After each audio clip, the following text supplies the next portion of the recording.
کوئی سوچے اس حسین کے بارے میں جس کا بچپن مدینے کی گلیوں میں گزرا ہو، کوئی سوچے اس حسین کے بارے میں جس کو بچپن کے زمانے میں ابو بکر صدیق کاندھے پہ اٹھا کر مدینے کی گلیوں میں گھومتے ہو، کوئی پوچھے اس حسین کے بارے میں کہ جب اس نے نانا کا مدینہ چھوڑا ہوگا کیا گزری ہوگی۔ خان صاحب اتنے آسان نہیں کربلا کو بیان کرنا، جگر چاہیے اسے بیان کرنے کے لیے۔ اور تمہیں لگتا کیا ہے احساس کربلا تجھے ہو جائے گا اس دن تنہا کسی عزیز کی میت اٹھا کے دیکھ، تنہا کسی عزیز کی میت اٹھا کے دیکھ۔ اتنا آسان تو نہ تھا نانا کا مدینہ چھوڑنا، اتنا آسان نہ تھا امی فاطمہ کی تربت کو چھوڑنا۔ اور صاحب جب یزید تخت پہ بیٹھا نا، اس نے ولید کو بھیجا کہ حسین عبداللہ ابن عمر عبداللہ ابن زبیر سے بیعت لے لے، بیعت لے لے۔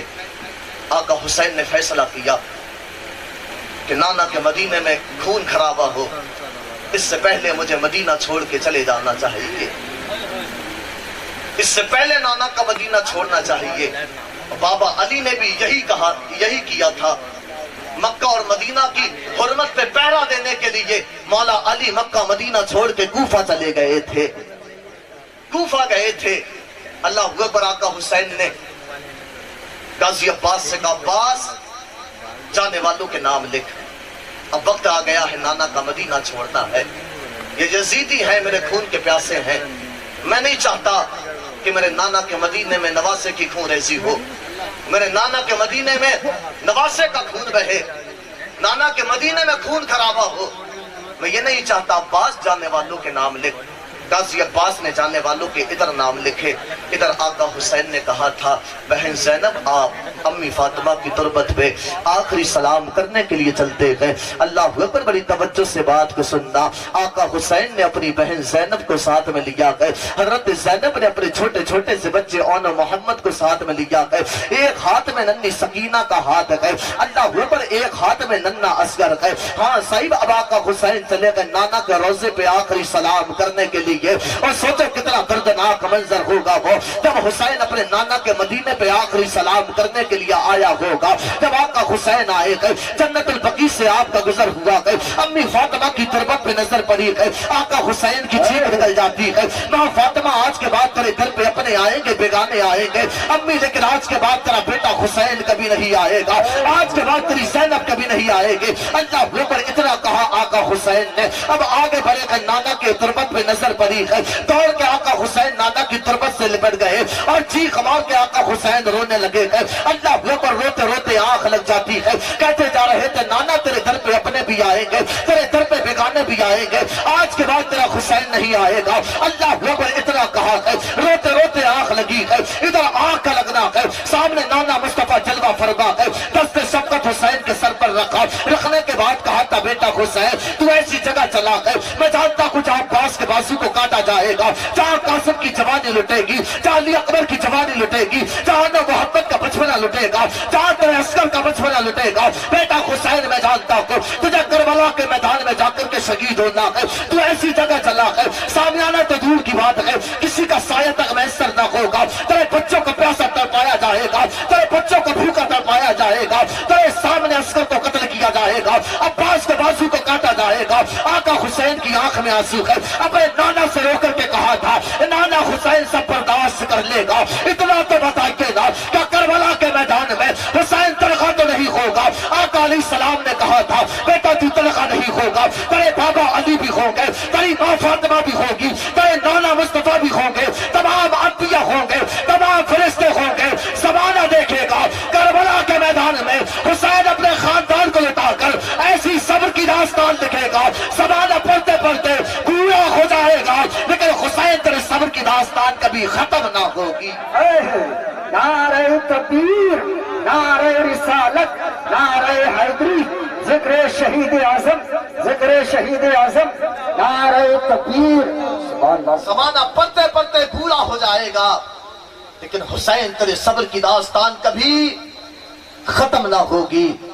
آقا حسین آئے، سلام نانا کے روضے پہ آخری کیا، نانا حسین چلا ہے، تنہا نہ چھوڑ دینا، کہ سب ہوں گے، اللہ اکبر. غازی جانے والوں کے نام لکھے. ہاں بھیا پڑھ کے سنا.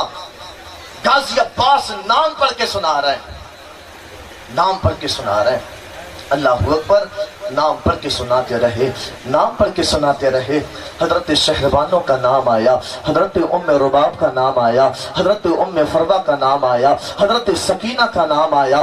سب کے نام آئے گئے, لیکن میرے آقا علیہ السلام کی بیٹی آقا حسین کی بیٹی سغرا, جب حضرت سغرا کا نام نہ آیا, اور بیٹیوں والوں بڑا دل تھام کے سننا, بیٹیوں کا پیار باپ سے کیا ہوتا ہے. یہ وہی حضرت سغرا کی بیماری کی حالت میں ہے, جب ان کا نام نہیں آیا, اللہ اکبر, غازی عباس کے پاس دوڑ کے آئی ہے. آنے کے بعد کہا تھا, اے میرے چچا غازی, دیکھ ام فروا کا نام آیا ہے, امی فضہ کا نام آیا ہے, حضرت شہربانوں کا نام آیا ہے, میرے غازی سب کے نام آئے ہیں, لیکن تیری سغرا کا نام نہیں آیا ہے. اے میرے غازی, سغرا کا نام کیوں نہیں آیا؟ حضرت عباس جواب نہ دے سکے. کیسے کہے سغرا سے, سغرا تجھے چھوڑ کے جا رہے ہیں. اللہ اکبر, جواب نہ دے سکے. دوڑ کے حضرت قاسم کے پاس آئی ہے.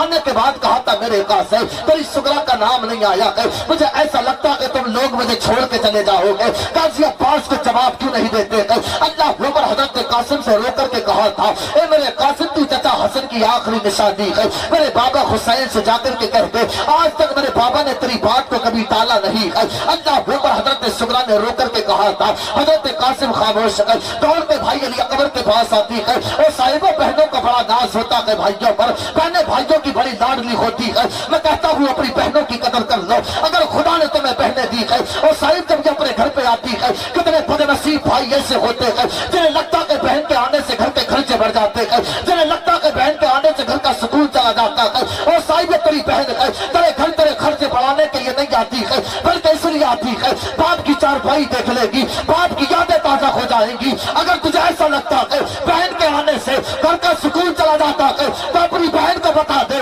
یہ تیرے گھر نہیں آئے گی, ایک چکر قبرستان کا لگا لے گی, باپ کی قبر کی زیارت بھی ہو جائے گی, بیٹی کی محبت کا حق بھی ادا ہو جائے گا. سبحان اللہ, سبحان اللہ, سبحان اللہ. اللہ اکبر.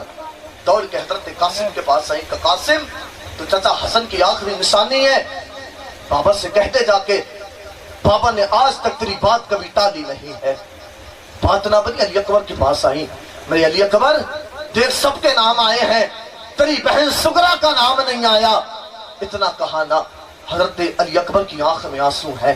جب کہیں بات نہ بنی, اب حضرت سغرا نے سوچا بس ایک طریقہ ہے, اب کیا کیا جائے. اب ننھے اصغر کو گود میں لیا جائے.